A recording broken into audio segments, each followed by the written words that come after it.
नमस्कार शेतकरी मित्रांनो, माझ्या नवीन व्हिडिओमध्ये तुम्हाला सर्वांचं पुन्हा एकदा स्वागत. मित्रांनो, जर तुम्ही सौर कृषी पंप मागेल त्याला सौर कृषी पंप या योजनेसाठी अर्ज केला असेल, पण तुम्हाला बेनिफिट भेटला आहे, तुम्हाला जर काही फसवणूक झाली तर तुमच्याकडे काही सोलार पंप जो तो खराब निघाला किंवा सोलार पंपाचे नुकसान झाले किंवा तुम्हाला बेनिफिट भेटलं आहे किंवा नाही भेटलं आहे, जर तुमचा अर्ज मंजूर झाला असेल किंवा तुम्हाला अर्ज मंजूर झाला असून तुम्हाला बेनिफिट भेटलं नाही, तर तुम्ही घरी बसून तुम्ही तक्रार करू शकता. यासाठी तुम्हाला कुठल्याही कंपनी किंवा ऑनलाईन कस्टमर केअरला कॉन्टॅक्ट करायची कुठल्याही प्रकारे गरज नाही. तुम्ही घरी बसल्या तुमचं जो आहे कंप्लेन आहे ती कंप्लेन तुम्ही घर बसल्या तुम्ही करू शकता. तर तुम्हाला सर्वप्रथम मागेल त्याला सौर कृषी पंप या साईडला यावं लागेल. या ठिकाणी बघा तक्रार आणि निवारण या ठिकाणी ऑप्शन दिलेलं आहे, स्पेशल ऑप्शन आहे तक्रारसाठी.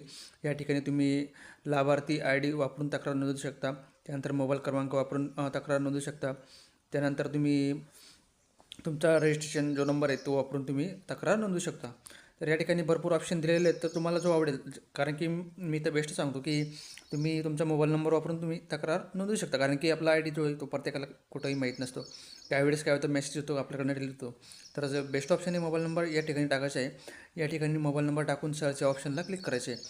सर्च या ऑप्शनला क्लिक केल्यानंतर तुमच्या पुढं एक बॉक्स ओपन होणार आहे. त्या ठिकाणी बॉक्समध्ये तुमची सर्व तक्रार तुम्ही ऑडिओ ॲज आणि टेक्स्टमध्ये पण टाकू शकता. तर माझं काय आहे, हा मोबाईल नंबर जो आहे माझा रजिस्टर नाही आहे, तर त्यामुळे ही साईट पुढं जाणार नाही. तर त्यानंतर आपण या ठिकाणी बघूया ॲप्लिकेशन स्टेटसमध्ये. तुम्ही पण ॲप्लिकेशन स्टेटस परत चेक करू शकता की तुमचं ॲप्लिकेशन कुठल्या लेवलला स्टॉप आहे. तर या ठिकाणी बघा, तुम्हाला तुमचा ॲप्लिकेशन नंबर जो आहे तो टाकायचा आहे. ॲप्लिकेशन नंबर टाकून सर्च करायचं आहे.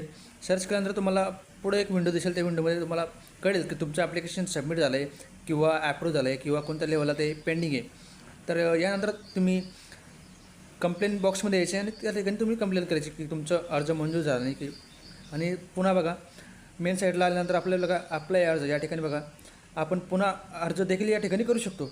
या ठिकाणी आपल्याला सर्व माहिती, डिस्ट्रिक्ट, विलेज, सर्व माहिती भरायची आहे. सर्व माहिती भरून झाल्यानंतर खाली बघा, खाली तुम्हाला डॉक्युमेंट अपलोडचं ऑप्शन येतं. या ठिकाणी डॉक्युमेंट अपलोड करायचे आणि परत फॉर्म सबमिट करायचे.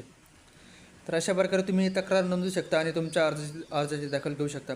तर शेतकरी मित्रांनो, जर व्हिडिओ आवडल्यास नक्की लाईक करा आणि चॅनलला नवीन असाल तर सबस्क्राईब करा. कारण की तुम्ही जर तक्रार नोंदवली नाही तर तुमच्या अर्जाची दखल कोणी घेणार नाही आणि तुम्हाला या योजनेचा लाभ देखील मिळणार नाही.